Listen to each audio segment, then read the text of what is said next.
ক্যানভার মাধ্যমে কিভাবে করে ফেসবুকের জন্য প্রফেশনাল একটা কভার ফটো তৈরি করবেন সেই বিষয়টা আজকে দেখিয়ে দিব। আমরা যদি একটু ভালোভাবে লক্ষ্য করি তাহলে আপনারা দেখতে পারবেন ফেসবুকের কভার ফটো সাইজ অ্যাকচুয়ালি কত।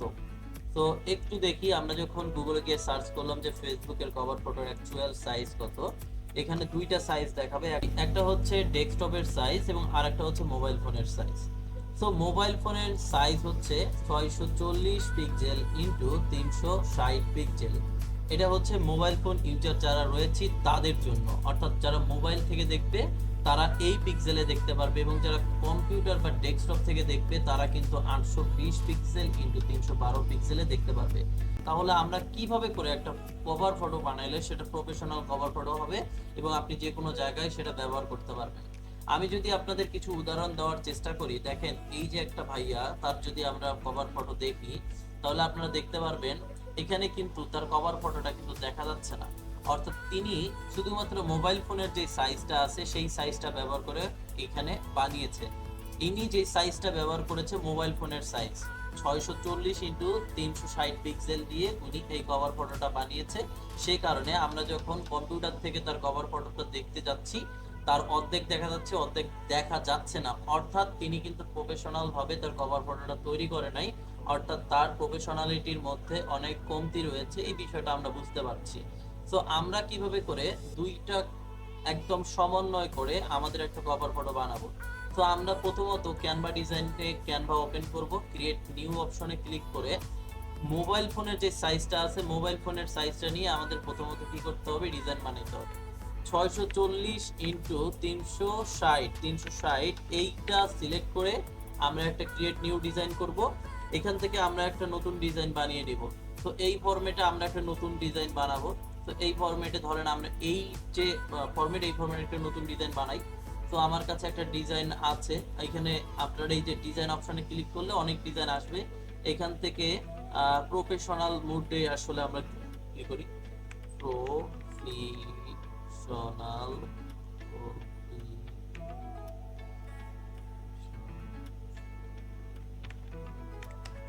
কভার। ওকে, প্রফেশনাল কভারে আমরা যখন ক্লিক করলাম দেখেন এখানে প্রফেশনাল কভার ফটোগুলো চলে আসতেছে। ধরেন আমরা এই কভার ফটোটা নিব। তো এটাতে ক্লিক করার সাথে সাথে কিন্তু ওটা চেঞ্জ হয়ে গেল। দেন আমরা এটাকে আমাদের নিজের মতো করে এডিট করে নিতে পারবো। তো আমরা নিজের ছবি এখানে বসাবো এবং নাম এবং অন্যান্য বিষয়গুলো আমরা চেঞ্জ করে দিব, ঠিক আছে।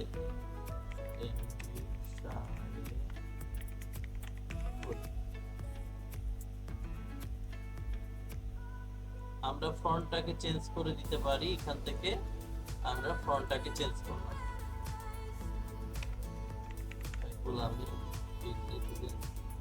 এগুলো থাক, আপনারা নিজেদের মতো করে বানিয়ে নেবেন। তো এখানে দেখেন আপনারা চাইলে বিজনেস এসেঞ্জের জায়গায় আপনারা কিন্তু ডিজিটাল মার্কেটার লিখতে পারেন এবং নিজের সম্পর্কে বিস্তারিত এখানে বানিয়ে নিতে পারেন। তো এইটা মোবাইলের সাইজ, এটা কি মোবাইলের জন্য সাইজ। তো এই সাইজটাকে আপনাকে বানানোর পরে ডাউনলোড করে নিতে হবে। তো এটা যখন আপনি ডাউনলোড করে নেবেন, দেখেন যে কোনো একটা ফরম্যাটে আপনি ডাউনলোড করে নিলেন। এটা যখন ডাউনলোড হয়ে গেল, এখানে দেখেন ডাউনলোড হচ্ছে। ডাউনলোড হওয়ার পর আপনি কি করবেন, একদম হোমে চলে আসবেন। হোমে আসার পরে আপনি আবার দেখবেন ডেস্কটপের সাইজ কোনটা, 820 ইন্টু 312 পিক্সেল।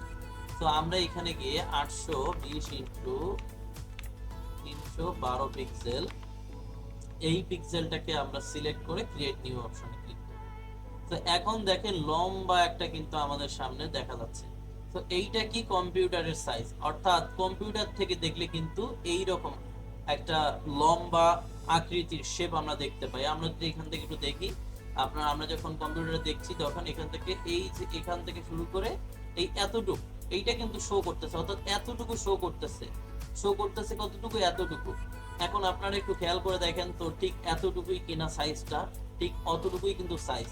তো এখন আমাদেরকে এমন ভাবে ডিজাইনটাকে করতে হবে যাতে করে আপনি এই ডিজাইনটা আপলোড করলে আপনার খুব ভালো একটা ফিডব্যাক আসে। তো এটার জন্য আমরা প্রথমত এরকম একটা সাইজ নিব। সাইজ নেওয়ার পরে আপলোড অপশনে ক্লিক করব, আপলোড ফাইলের উপর ক্লিক করব। দেন আমরা এই একটু আগে যেই ফরম্যাটটা ডাউনলোড করেছি, অর্থাৎ যেই মোবাইলের জন্য যেই ডিজাইনটাকে ডাউনলোড করেছি সেটাকে সিলেক্ট করে এখানে ওপেন করে দেব। দেখবেন এখানে সেটা আপলোড হয়ে গেছে। জাস্ট এখান থেকে ক্লিক করবেন, ক্লিক করে এই যে কানি ধরে আমরা কি করে নেব, টেনে নিব। তো এইটাকে আমরা খুব সুন্দরভাবে বসাই। যখন দেখবেন যে সুন্দরভাবে বসছে, এখন আপনি এখান থেকে জাস্ট দেখবেন যে মিডিল পয়েন্ট কোনটা। এইভাবে করে আপনি যখন ধরবেন তখন দেখতে পারবেন দুই সাইড থেকে আপনাকে একটা সুন্দরভাবে গাইড করবে।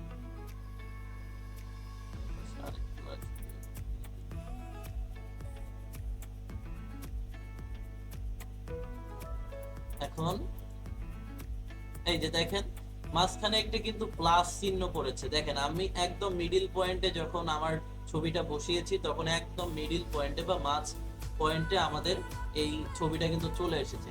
তো মাঝ পয়েন্টে আমাদের ছবিটা চলে আসার পরে আমরা এখান থেকে ছেড়ে দিব। ছেড়ে দেওয়ার পরে আমাদের পিছনের যে ব্যাকগ্রাউন্ডটা আছে পিছনের ব্যাকগ্রাউন্ডটাকে সিলেক্ট করব। পিছনের ব্যাকগ্রাউন্ডটাকে সিলেক্ট করার পরে আমরা এই ব্যাকগ্রাউন্ডটার সাথে আমরা মিলিয়ে দিব। তো এখানে আমরা কি করতে পারি যে ব্যাকগ্রাউন্ড কালারের উপর ক্লিক করে আমাদের পিছনের ব্যাকগ্রাউন্ডের সাথে মিলে যায় এরকম একটা ব্যাকগ্রাউন্ড দিব। তো দেখেন আপনি যতবার এখানে ব্যাকগ্রাউন্ড এই কালারের সাথে মেলানোর চেষ্টা করবেন না কেন, মিলবে না। তো এটার জন্য আপনাকে কি করতে হবে, একটা এক্সটেনশন ইনস্টল করতে হবে। আপনাদের কালার জিল্লা নামে যে এক্সটেনশনটা আছে সেটা নিতে হবে। তো কালার জিল্লা এক্সটেনশনটা নেওয়ার পরে আপনি যেই কালারটা নিতে চান সেই কালারটা এখান থেকে জাস্ট ক্লিক করে নেবেন। দেখেন এখানে একটা কালার কোড কপি হয়েছে, সেই কালার কোডটা আমরা এখানে এসে পেস্ট করে দিব। দেখেন এই যে কালারটা সেটাই কিন্তু আমাদের এই কালার। তো আমি এই কালারটা দিয়ে দিলে দেখবেন আমাদের ফুল ব্যাকগ্রাউন্ডে এই সেম কালার হয়ে গেছে। তো এই সেম কালার হওয়ার পরে আপনি কি করতে পারেন, এই যে আপনার ছবিটা ওই পর্যন্ত থাক, ছবি অতটুকু থাকলেও কোনো সমস্যা নাই। তো এইটা আপনি জাস্ট কি করেন, এখন সেভ করে ফেলেন। তো এটা আপনি যখন সেভ করে ফেলবেন আপনি এইখানে সম্পূর্ণ যে বিষয়গুলো আছে বাকি বিষয়গুলো সেগুলো কিন্তু অবশ্যই এডিট করে নেবেন, যেমন ডিজিটাল মার্কেটার বাকি বিষয়গুলো। হ্যাঁ, তো এইগুলো এডিট করে নেবেন নিজের মতো করে এন্ড সেভ করবেন। তো এটা সেভ করলাম। সেভ করার পরে আপনাদের দেখানোর জন্য আমি একটা বিষয় করে রেখেছি। ওকে, সেভ করলাম। এখন সেভ করে নেওয়ার পরে আপনি আপনার ফেসবুকে চলে আসেন। ফেসবুকে আসার পরে আপনি দেখেন জাস্ট, তো আমার নিজের কভার ফটোটা আমি আপনাদের জন্য জাস্ট চেঞ্জ করে দেখাবো। এডিট কভার ফটোর আপলোড ফটোর উপর ক্লিক করব। দেন এখান থেকে মাত্র যে ডিজাইনটা করেছিলাম সেটা আমরা আপলোড করব। এখন এখন দেখেন আমার কিন্তু অর্ধেক দেখা যাচ্ছিল একটু আগে, আর আমি যখন এটাকে মানে আপলোড দিলাম তখন আপনি দেখেন আমার পুরো মানে ছবি দেখা যাচ্ছে, অর্থাৎ ফুল ইনফরমেশন কিন্তু দেখা যাচ্ছে। এখান থেকে আপনি এটাকে এডিট করে নিতে পারবেন। একটু আগে কিন্তু আমার অর্ধেক মাথা দেখা যাচ্ছিল, আমি যদি ক্যান্সেল করি দেখেন আমার এই ছবিটা হচ্ছে মোবাইলের যে কোনো একটা ছবি। তো এই ছবিটা আমি এখানে রেখেছি। তো আমি যদি এটাকে জাস্ট আপলোড করার চেষ্টা করি তাহলে আপনি দেখবেন এখন কিন্তু কম্পিউটারের জন্য যে সাইজটা সেই সাইজটা বসেছে। এখন আপনি যদি মোবাইল ফোন থেকে আমার এই আইডিতে প্রবেশ করেন তাহলে আপনি দেখতে পারবেন মোবাইলের সাইজটা, মোবাইলে শুধুমাত্র দেখা যাবে এই এতটুকু থেকে এই এতটুকু, মোবাইল ফোনে এতটুকু দেখা যাবে এবং কম্পিউটারে দেখা যাবে সম্পূর্ণটা। তো এইভাবে করে আপনারা কি করতে পারেন, আপনাদের যে কভার ফটোগুলো আছে কভার ফটোগুলোকে আপলোড করতে পারেন। তো আশা করি কিভাবে করে একটা প্রফেশনাল কভার ফটো বানানো যায় অর্থাৎ প্রসেসটা কি সেটা বুঝতে পেরেছেন। আপনারা আরো নতুন নতুন ভাবে চেষ্টা করবেন, চেষ্টা করলে দেখবেন যে আপনাদেরটা আরো ভালো হইতে পারে। আমি জাস্ট সিম্পলের মধ্যে শর্টকাটের মধ্যে আপনাদের বিষয়টা বা থিমটাকে বুঝিয়ে দেওয়ার চেষ্টা করেছি। আপনারা নিজেদের মতো করে চেষ্টা করবেন, ইনশাআল্লাহ আমার থেকে অনেক বেশি বেটার করতে পারবেন। তো সকলকে অনেক বেশি ধন্যবাদ, ভালো থাকবেন, আল্লাহ হাফেজ।